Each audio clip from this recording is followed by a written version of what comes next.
This video is not intended for children. Viewer discretion is advised. If you haven't already, please like, share, and subscribe. Thank you. Thank you.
Valhalla, what is your profession? If you want to help support Mornings of Mischief, come check out our Teespring store. The link is in the description. We have one of the best Teespring stores on YouTube. Come check us out right now. Greetings, one and all, and welcome to Seven Kinds of Mischief. I'm your host, Stone Loki, and with me today is the Doctor of Destruction, the Master of Disaster, Adega, Outlaw. Hail, brother. Hail, brother. You know it.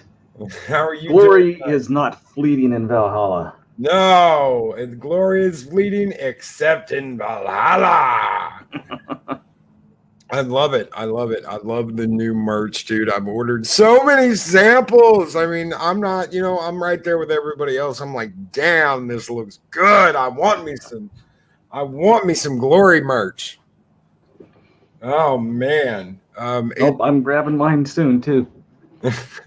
That is the most successful line of stuff I really thought that nothing would ever beat the hashtag blame Loki gear. I love that. I love that when just for everybody out there, Canuck came up with that slogan, and it went wonderfully with the dragon. I love the wolf dragon, the Fenrir wolf dragon that we've got, but glory is fleeting except in Valhalla. I absolutely love it. I absolutely love that line. It looks great. It's in black, gray, and white. Yes, those are the only colors you can get it in, but that's because the dragon is in black, gray, and white, and that's it. So all the color has been pulled out of it, and it's been hardened with steel. That means all of you folks, all of you part of Valhalla, the fire does not go out. We are Valhalla. We do are. not kneel, and glory never fades. That's right. That is right, man. I was talking last night on Mr. CCDB's channel about Valhalla and basically the Viking equivalent of heaven and hell. And it was a really good discussion, guys. If you haven't checked it out, Mr. CCDB has a good YouTube channel. And we had a good talk. It was me, him, and Anti-Trekker. And it was a good discussion about different, the way different people see heaven and hell. It was really good. I really liked it. It was a fun little panel to be on. But we're not here to talk about that today. We are here to talk about the Roman Empire, one of the biggest empires that ever existed on this planet, and that didn't start out as an empire. It started not out at all. Public. Once upon a time, in the year 758 BC, or for those of you who are non-religious, the BCE, there was a kingdom in Rome, and for the most part, before that, for that time, up until 503, it went pretty well. Like any of those medieval kingdoms, they had little skirmishes and wars with their neighbors who were everywhere across Italy, as we know it today. But eventually there came and this is how usually most kingdoms and nations fall, there came a leader who was just not what the people deserved or wanted. And so they overthrew him And the people were so pissed at have such a bad king, they decided to form, many of you know this, the Roman Republic. First one that we know of. The Greeks were a democracy, but the Romans set up a representative government. It was very weak, but it worked for them for a couple hundred years at least. They had two main leaders. One was basically over the war machine. The other one was over civic, and they were rotated every couple of years. So there wasn't anyone who really held power for very long. And then they had kind of a weak representative magistrate type system for the outskirts. And it grew. It prospered quite a bit. And they started to expand. They had wars with neighboring nations. Eventually, what they called the Latin Alliance, they had to start a standoff with them, which was everything from Italy on up in towards the western part of Europe. But it was, for the most part, for them, it was a good time. They did fairly well. They were pretty strong until they got one really bad dude who kind of took power, and this is where the Rome Republic died and the Roman Empire began. I think you have that one, Loki. Oh yeah, in 49 BC, there was a triumvirate in Rome. There was Cassius, Julius Caesar, and Pompey. Now, when Cassius died, the triumvirate died with them. It did not continue. One of the other things that happened was Pompey's wife died. Now, Pompeii was Caesar's sister, and when she died, that fractured Pompey and Caesar's alliance. Pompey called for the Senate to declare that Caesar's war in Gaul be made illegal and that he be arrested upon his return to Rome. Now, the people loved Caesar. They loved Caesar. They knew that the legion was in Gaul fighting the barbarian heathens. And the legion was very, very loyal to Caesar. They backed Caesar. They'd been in Gaul for 5 years fighting. And each and every one of Caesar's men were loyal. What Caesar decided to do was march across the Rubicon, which no army had ever done, especially a Roman army, because the legion wasn't allowed to return to Rome. Not as an army. They could return as a citizen, but they could not return as an army under force. Caesar marched across the Rubicon, brought the legion back to Rome, and Pompey and his alliance left. One of those members of his alliance was a man named Brutus. For those of you who don't know, et tu, Brute? Brutus was kind of the unofficial son of Caesar. He looked at Caesar like a father. Caesar had a what's the word? Relationship with Brutus's mother, a intimate relationship. She was his mistress, even though Caesar was married. Brutus left with Pompey and Pompey's army. Eventually, Pompey was defeated. He ran to Egypt.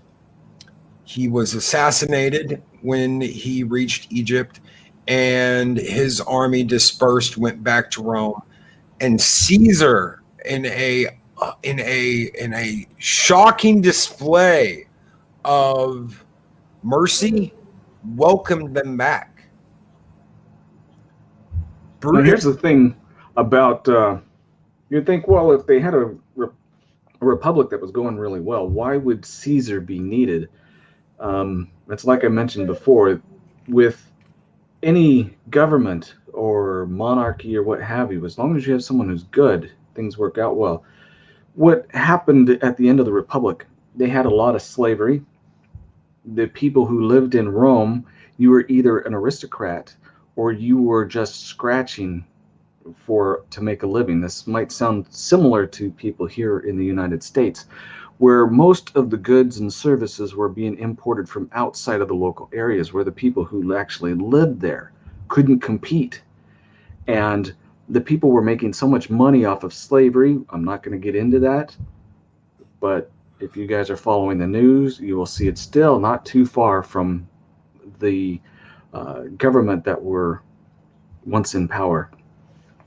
And so the people were just completely distraught, and the ruling class was completely out of touch with the people. It was no longer quite the republic that it used to be.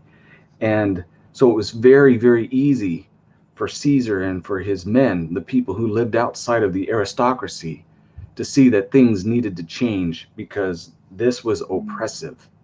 And that's why not only was he easily able to garner the love of his men, but they remembered the republic, and they remembered that people should be respected. And Caesar, like Loki said, welcomed in this defeated army with open arms.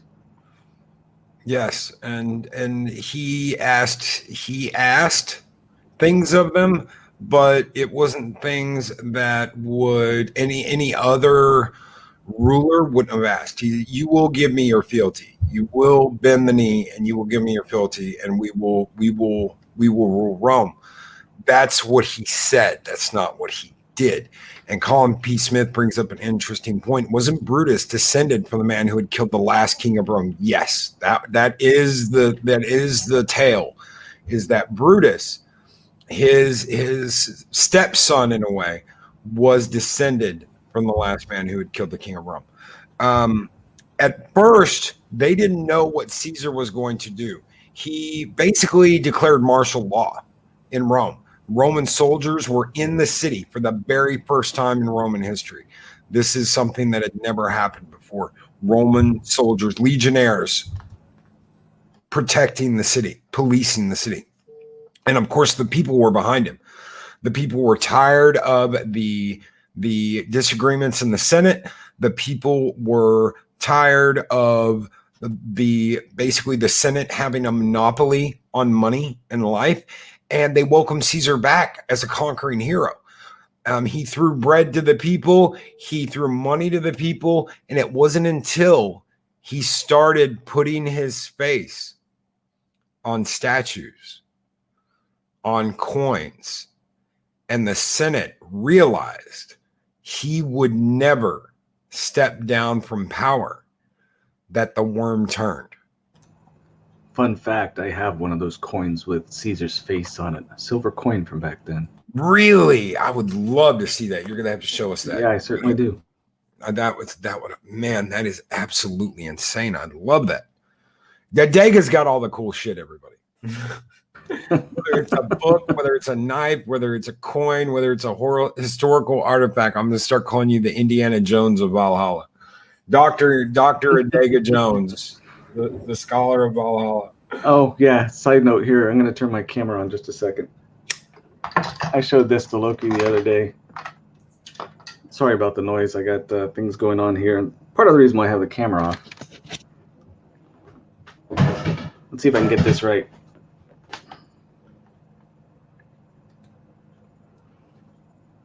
This is Don Quixote. Now, some of you may actually understand or recognize the artistic style. Hopefully you do. That's Picasso, original, not a replica. Absolutely beautiful. It's not my only one either. Beautiful. Adega is always full of surprises, folks. But Caesar's mistake in all of this, and the Caesar after him, his godson, didn't make the same mistake, even though it was hoisted on him. He did not make the same mistake. Caesar declared himself a living god. And he was the first of the Caesars to do that. And one of the reasons why his heir was I think it was was it Tiberius? I'd have to look that up. Tiberius. I think you're right.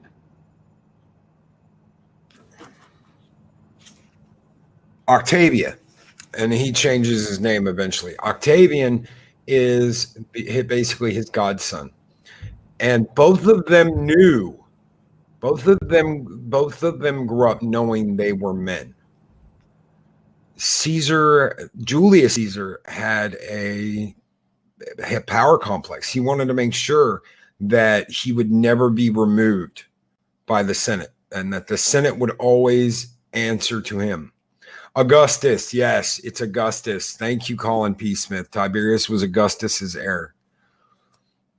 And Augustus, of course, was the most loved emperor in all of Roman history. Thank you, Colin. But Brutus and members of the Senate decided that this was not going to work. They were not going to allow Caesar to stay emperor. So they surrounded him in the Senate. They distracted Mark Antony, Caesar's right-hand man, his warrior, his personal general, and they killed him. And the last one to stick the knife in was Brutus. And you talk about the shot heard around the world. The words were heard around the world were Caesar's dying words. Et tu, Brute? You too, Brutus? Now, whether or not he actually said that is a matter of conjecture, but I like to think he did. That's some poetic shit to have as your last time. You too, Brutus? Being stabbed by a man who was pretty much his stepson. The Mark Antony would take command of the army. Caesar's will, though, his will, and they had wills back then, folks, declared that Octavian would assume command of the empire, and he eventually became Augustus, one of the greatest emperors that ever lived. He was more stable than Caesar, and the fact that power was thrust upon him instead of taking it, I think, let the transition happen more naturally. Now, Mark Antony, of course, was pissed off at all this. Mark Antony wanted to rule Rome. Mark Antony wanted to be in charge. And there would be another war, a war between Mark Antony, a war between Octavian, and a war between the members of the Senate that wanted to take Rome back and make it a republic. There's some interesting parallels with this. It seems to repeat itself on an awful lot of occasions, where you see Caesar, who came into power for presumably the right reasons, and sometimes it is for the right reasons, and other times it isn't, where they get into power because they wanted it, thinking that they were going to do better than the previous. And oftentimes a paranoia sets in to where since they were able to do it, who behind me can do the same thing? And that was part of, I would put money on, by the psychological profile that we can gather of him, that he was starting to get some of that paranoia. We have our previous president. I can't speak for England or any of the other countries that are represented here tonight, but first thing he did, good old Obama, was take away the silverware from a lot of the formal meetings. He made them use plastic silverware because of the paranoia. And trust me, I know this from the Secret Service, because of the paranoia of thinking someone was going to stab him. I bet you guys didn't know that, but that actually was true. So also in parallel, when someone was forced into the position who actually was a good person and the people put them in there because they were a good person, they tend to remember the people. They don't remember the battles that they took to take power. Hence, the next Caesar, or the next ruler, or next emperor, was a very, very much more better person for the people anyway. Yes, and despite Mark Antony and Octavian having their own problems, they bridged that gap by marriage. This was a big thing in Rome. This is what you did. This is why Pompey and Caesar got along, because Pompey married Caesar's sister. They were essentially family, and they were a family until the day of her death. They married Octavian's sister, Octavia, to Mark Antony. Now, here's where the problem happens. They create a new triumvirate, and I'm trying to remember the name of Lepidus. They created a new triumvirate between Mark Antony, Octavian, and a Caesarian, and the Caesarians are the pro-Caesar movement named Lepidus. Lepidus got the table scraps. Mark Antony and Caesar got the power. Caesar got Rome, and Caesar being Octavian. Caesar got Rome and all of the West. Mark Antony got all of the East. Mark Antony goes to Egypt and meets Cleopatra. And that is where the problems start for the new triumvirate. Cleopatra convinces Mark Antony to take power. Mark Antony is seduced by Cleopatra. Now, whether he actively sought her out or she used her feminine wiles to seduce him is a matter of conjecture. But the theory and the outlook on all of this was that Cleopatra seduced him. He shunned Octavia, and she goes back to Rome in disgrace. And this, of course, enrages Octavian.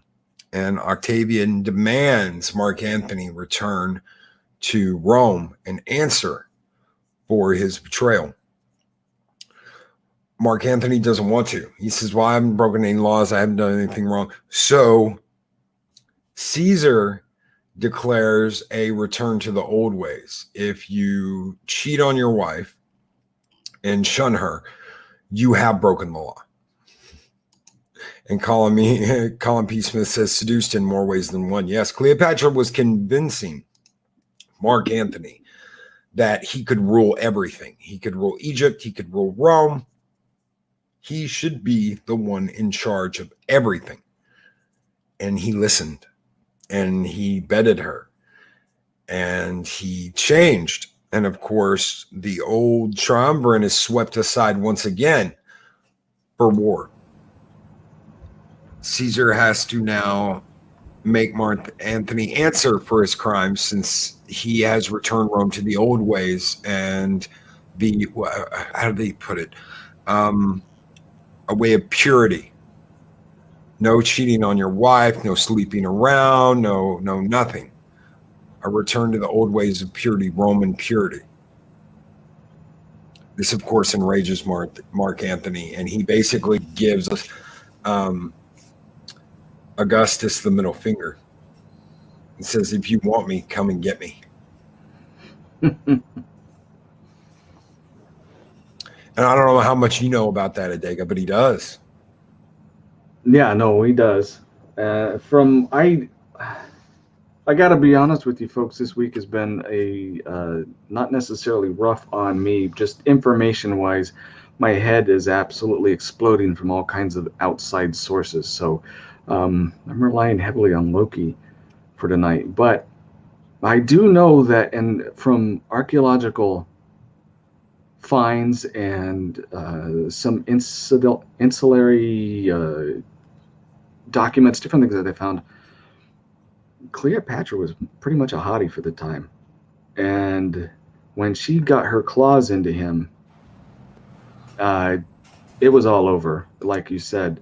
So it didn't matter who or what or why. When it came to his new love, he put his feet in the sand and screw Rome, and that was a fatal mistake.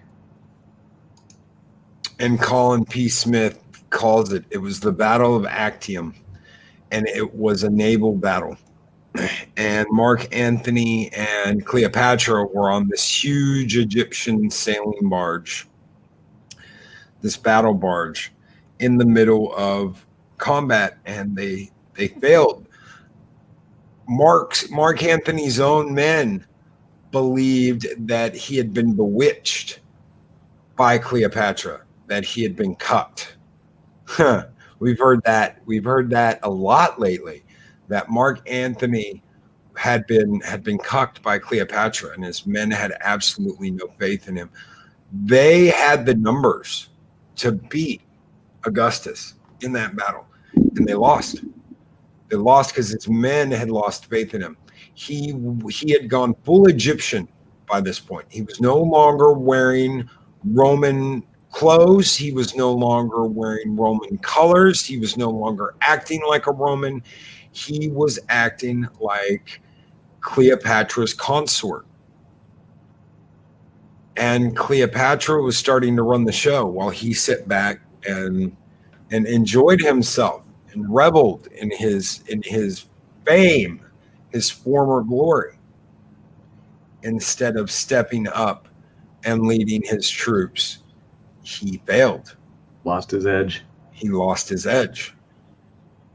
And Augustus's army defeated him at Actium. Ship to ship combat.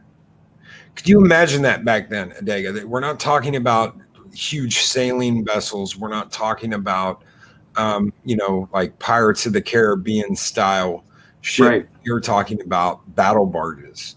Right. Rowboats and arrows. Yeah, rowboats and arrows. And you would imagine it would be very intense. They're still finding ships from that battle. Yes, and one of the things the Romans did was they would go head to head with one of the Egyptian ships, hit it, and drop a bridge between the two ships, run over, and just start killing everybody. They just start spearing everybody.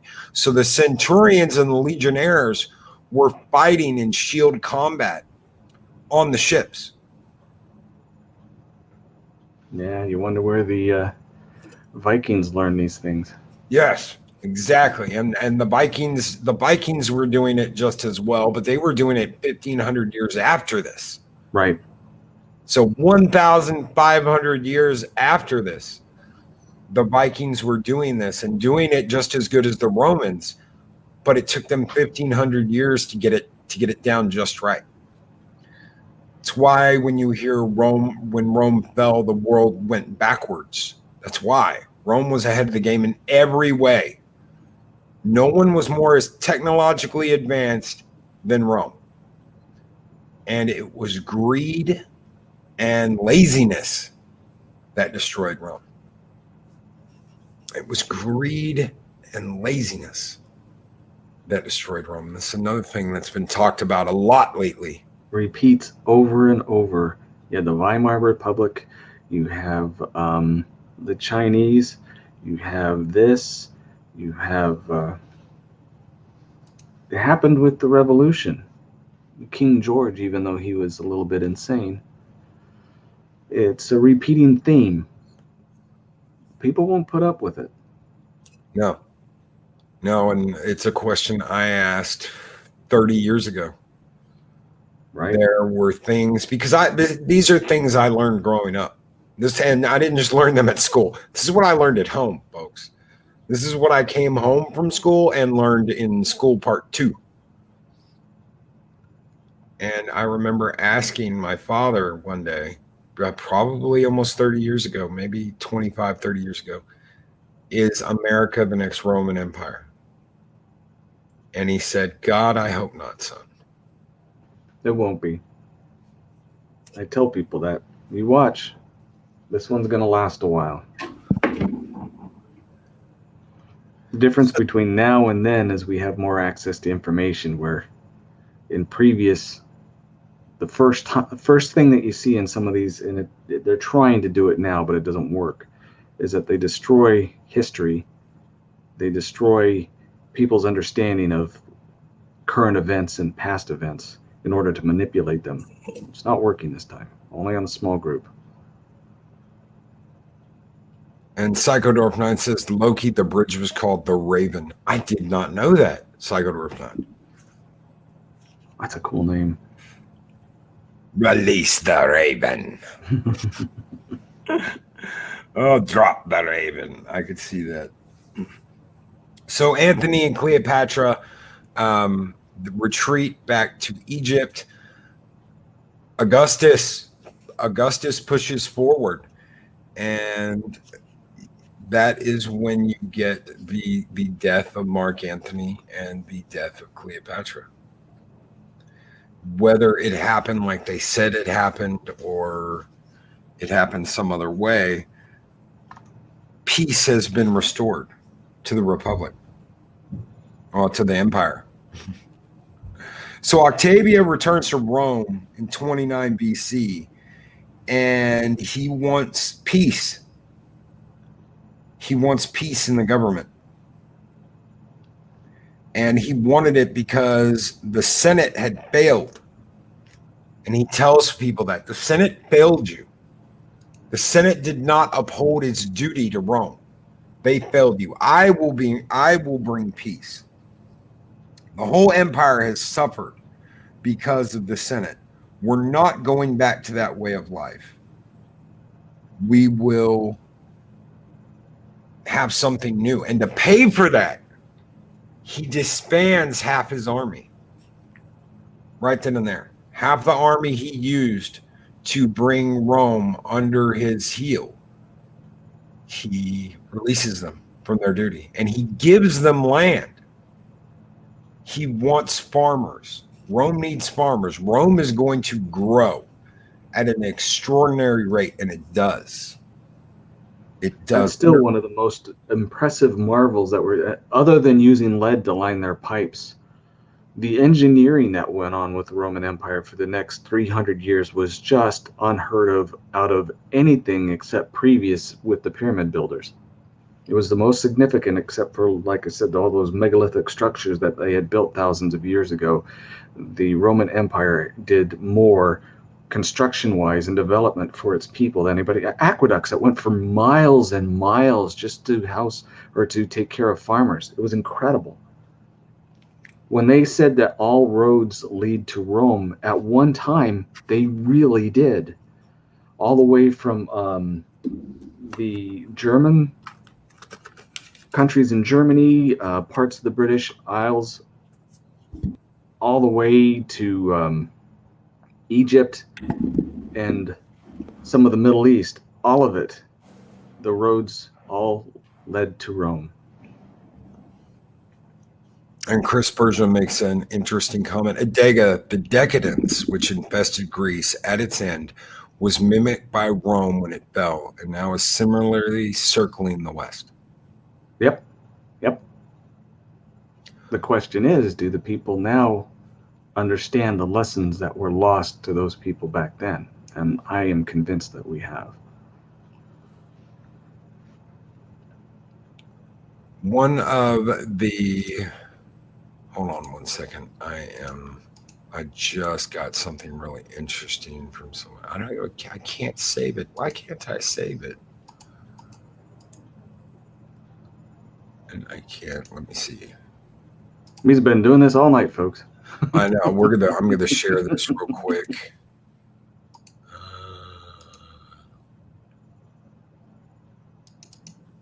There.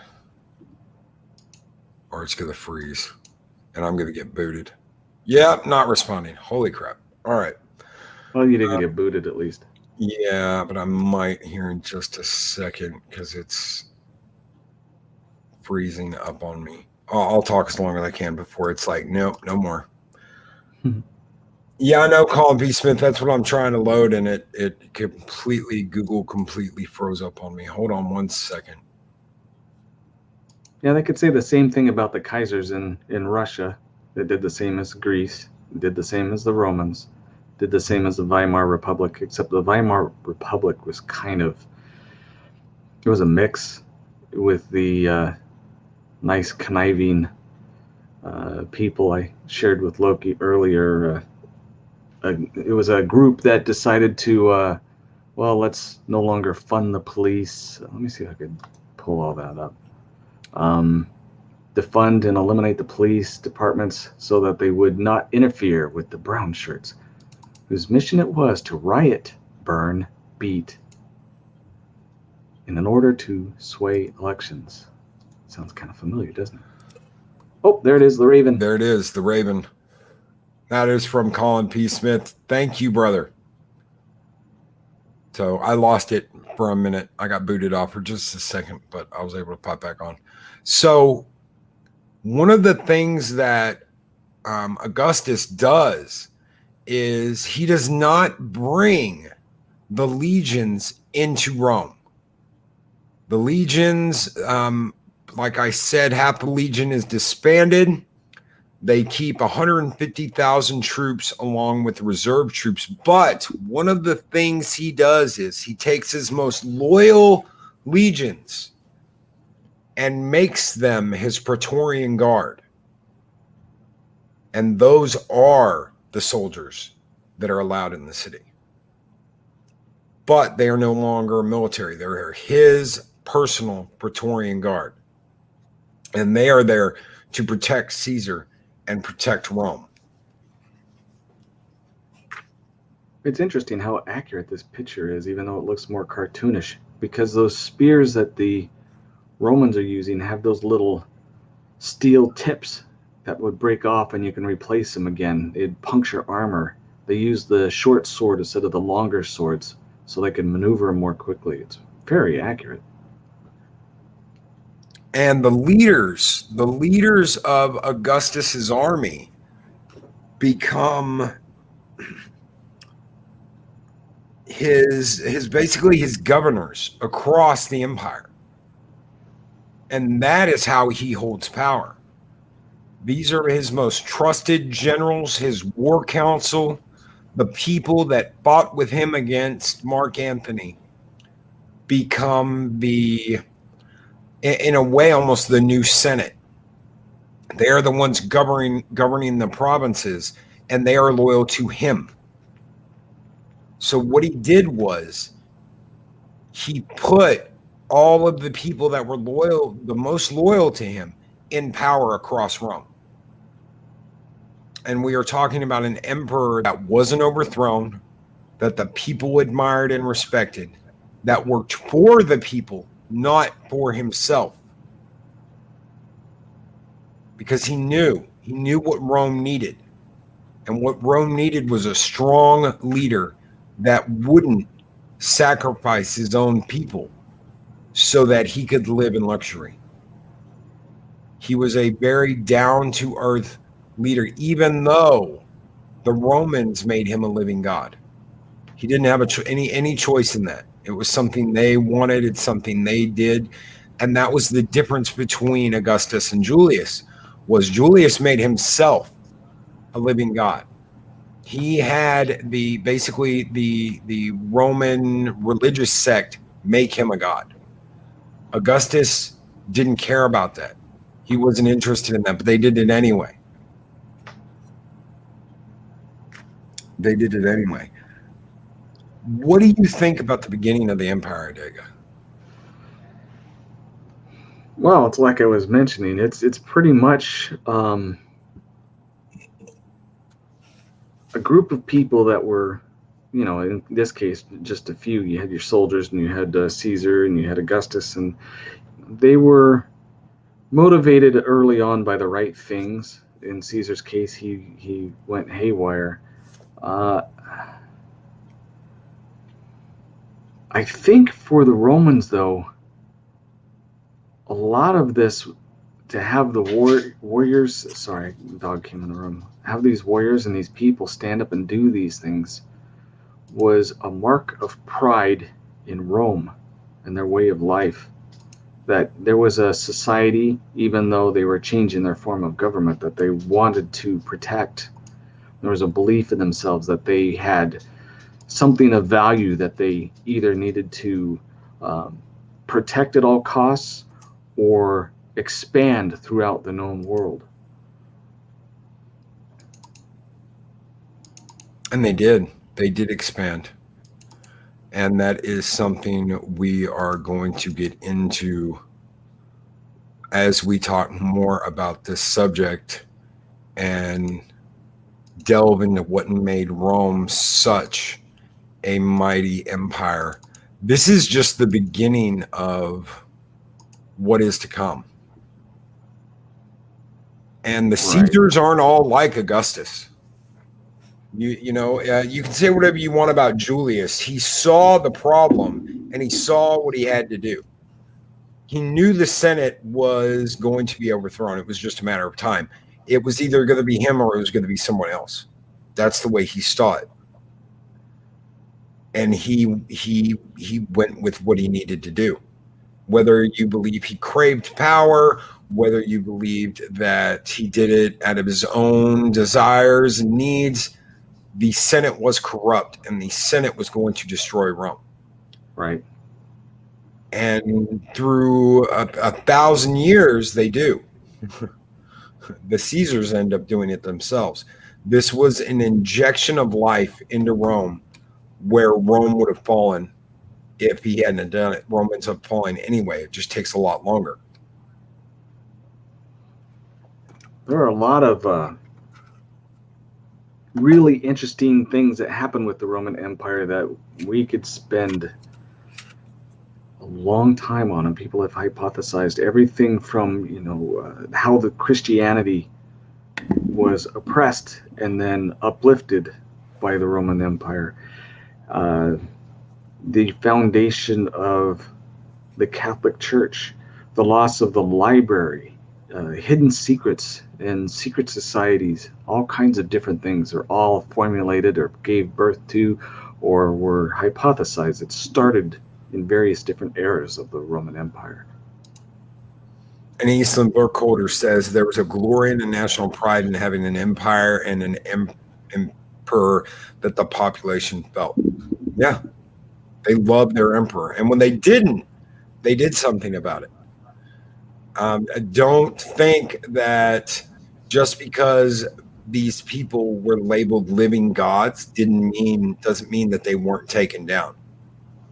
There were emperors that were very selfish, very against the people, and they were eliminated.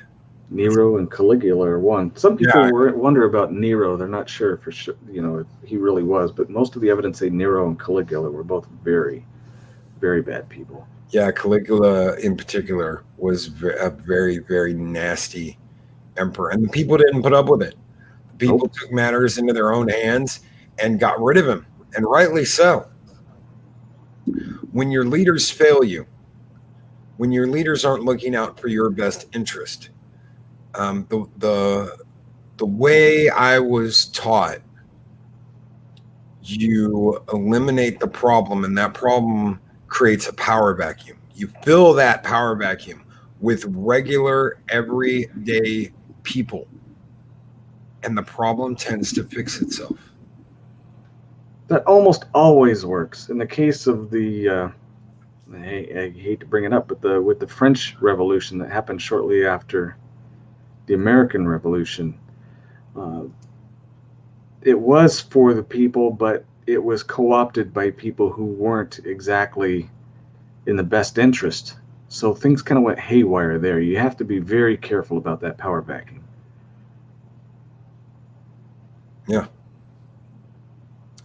And no, I haven't seen the BBC series on Claudius. I don't watch much BBC.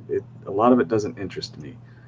But a lot of TV doesn't interest me. I'd rather go read an old book than listen to some people who've hearsay over rumor, over rewritten things and then try and make a TV show out of it where most of the time you're watching commercials instead of actually getting information.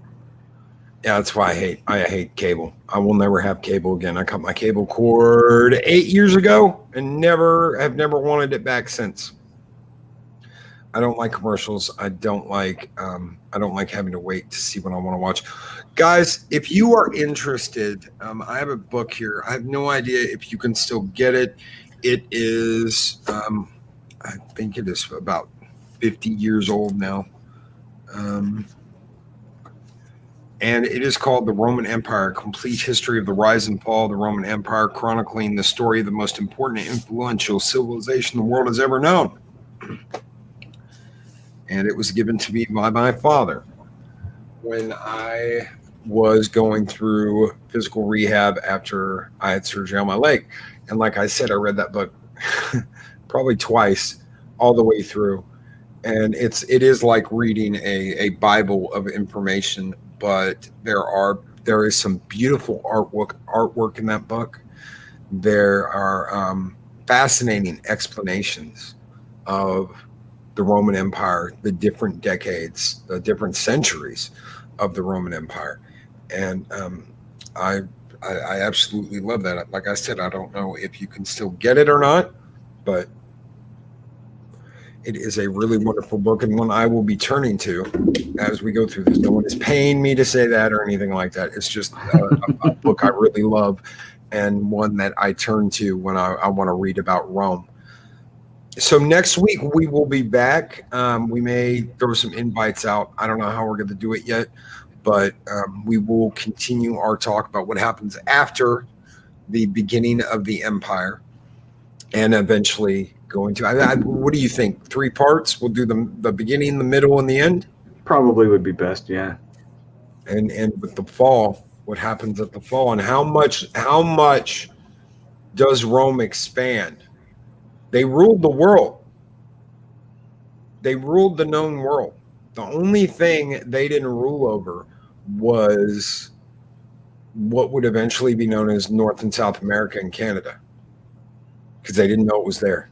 They didn't quite get everything out of the English Isles, or maybe Ireland. I don't know. Our English people will know. I know there was always a little bit of trouble there and issues with some very stubborn people. Yes.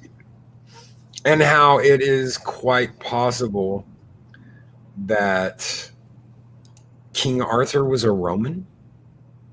Could that have been possible? That is friend Fortean says there's a probability. He goes into Cornwall history, but he's a big patriot of that local area.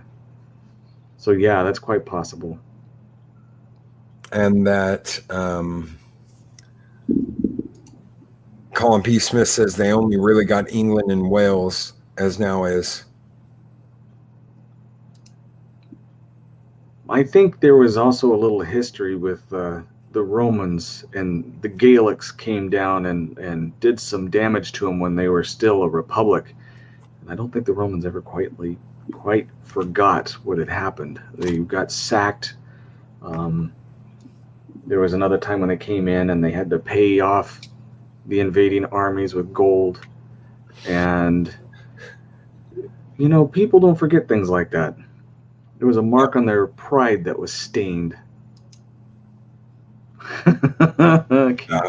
Yeah, don't get me started on King Arthur. And Eastland Burkholder heard that King Arthur being a Roman, possibly. Yes, and it would explain some of the round table idea. That we won't make the mistakes of the past, and every man is equal, and no man is put above another. If his knights were originally Romans, that might explain some things because they were so far removed from the empire.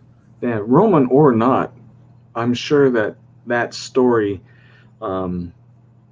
Because there's some evidence that he was actually one of the local kings in the area that wasn't and was. There's difference, but whether it was or it wasn't, they saw the example that the Romans were making with their magistrates and their empire and their emperor, and having these bathhouses and these rich people trouncing around, making people build roads and conquering.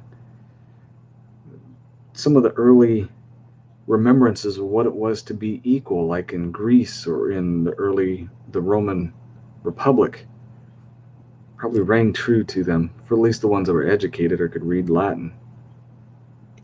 Yeah, and one of the things I'm going to bring up, I want to bring up next week and talk about is the forum and why that is so important today. Because, ladies and gentlemen, YouTube is our forum.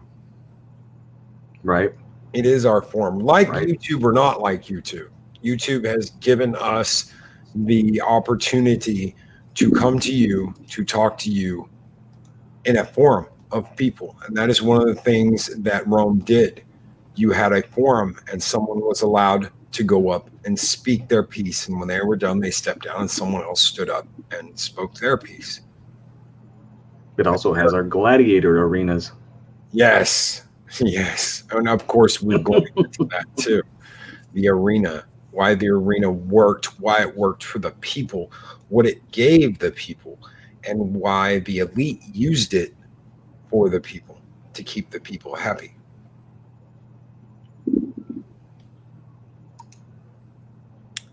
Romano, British leader shortly after the legions left. Loki, did I send you details of a great courses lecture set? No, you did not, sir. Please. If you did and I missed it, my apologies, but I don't think you did. I would love to see it. I would absolutely love to see it, Colin. So, everyone, we will be back next week. We will talk about the forum. We will talk about the gladiatorial arena. We will talk about the battles of Rome, what Rome is facing in the height of its power. And then the week after that, we will talk about the fall, what they did wrong, how that can be prevented again, and the lessons learned from basically selling yourselves out to mercenaries and not defending your people with the army of the people, because that is why Rome fell. So we will see you guys next week. Thank you so much, Adega, for being here. Thank you so much. It is always a pleasure to be around such wonderful people here in Valhalla. Thank you, Purple Valkyrie, RR, Darth Haster, Eastland Burkholder, Positive Candor, Soul Assassin, Colin P. Smith, Purple Valkyrie, Psycho Dwarf 9. Thank you all so very much. Thank you, RR. I don't know if I said Eastland Burkholder or not already, but I'm going to say it again. Eastland Burkholder, Heiress of Chaos, Samantha Joe, Crit Sox 5. Thank you all so very much. Chris Persia. Thank you all for being here. Apollo 30. Thank you. Thank you all so much, and we will see you guys next time. Everyone have a great night. I'm going to hit you with some Kratos since I already played the Patreon outro for today. Everyone have a great night. I'll see you tomorrow morning with Loriana Creel as we talk cuties. Oh, we're going to nuke that bitch from Mormon. These videos are tremendous. Like, comment, and subscribe, and hammer that notification bell.